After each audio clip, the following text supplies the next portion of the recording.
जाओ बच्चों, एक और क्वेश्चन करते हैं नीट का। क्योंकि आपको नीट में पेपर देना है और मजबूत होना है, इसलिए आपको हर तरह का क्वेश्चन आना चाहिए।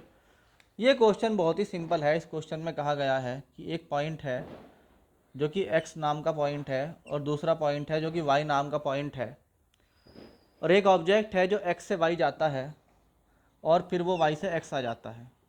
जाते हुए इसकी वेलोसिटी vu थी और आते हुए इसकी वेलोसिटी vd हो जाती है।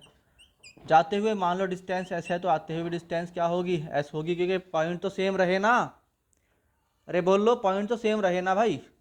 और टाइम जो है जाते हुए कितना है, अगर t1 है तो आते हुए कितना मान लिया हमने, t2 मान लिया। इसमें जो गिवन डाटा है, ये बात ध्यान रखना कि जो इसके अंदर गिवन डाटा है वो ओनली vu और vd है। बाकी सब चीज़ें हमने अपने आप माननी है, इनमें से कोई चीज़ ऐसी नहीं है जो हमें दी गई थी।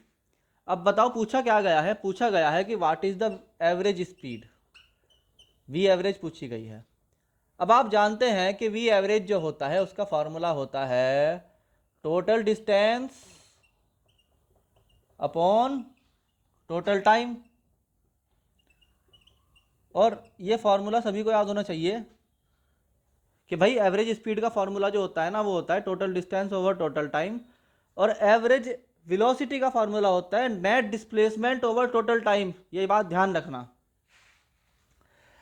तो जब आप वी एवरेज की वैल्यू निकालना चाहते हैं, then you write here V average equal to total distance, that is जाते हुए कितनी डिस्टेंस थी, एस, आते हुए कितनी डिस्टेंस थी, एस, टाइम, जाते हुए कितना टाइम था, t1, आते हुए कितना टाइम है, t2।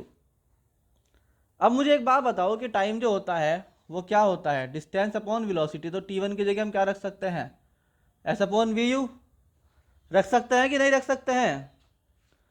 और t2 जो है वो कितना हो जाएगा, वो भी डिस्प्लेसमेंट अपॉन वेलोसिटी यानी कि एस अपॉन वी डी। अब ये दोनों उठा के कहाँ रख दोगे, इक्वेशन नंबर 1 में पुट कर दो। Put in equation number 1 t1 और t2 की वैल्यू। तो यहाँ से वी एवरेज जो है वो कितना आ जाएगा, 2s over V U plus s over V D. यहाँ से क्या करो, जो नीचे डिनोमिनेटर में दिया हुआ है ना s, इसमें से दोनों टर्म में से s कॉमन ले लो। तो ये क्या आ जाएगा, V average equal to 2s over s into 1 upon V U plus 1 upon V D. देखो s से s क्या हो गया, कैंसिल हो गया। तो वी एवरेज इक्वल टू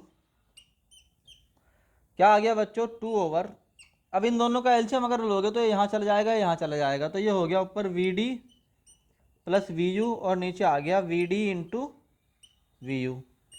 तो अगर आप इस टर्म को ऊपर ले जाओगे तो वी एवरेज कितना आ जाएगा, अरे बोल लो भाई, वी एवरेज कितना आ जाएगा, V U into V D over V U plus V D. This is our correct answer. यही पूछा गया था। अगर आपको इसी अटेम्प्ट में सेलेक्ट होना है तो इस सीरीज को ज्वाइन कर लीजिए, क्योंकि यहाँ पे कराता हूँ मैं सिलेक्शन के सारे ट्रिक्स।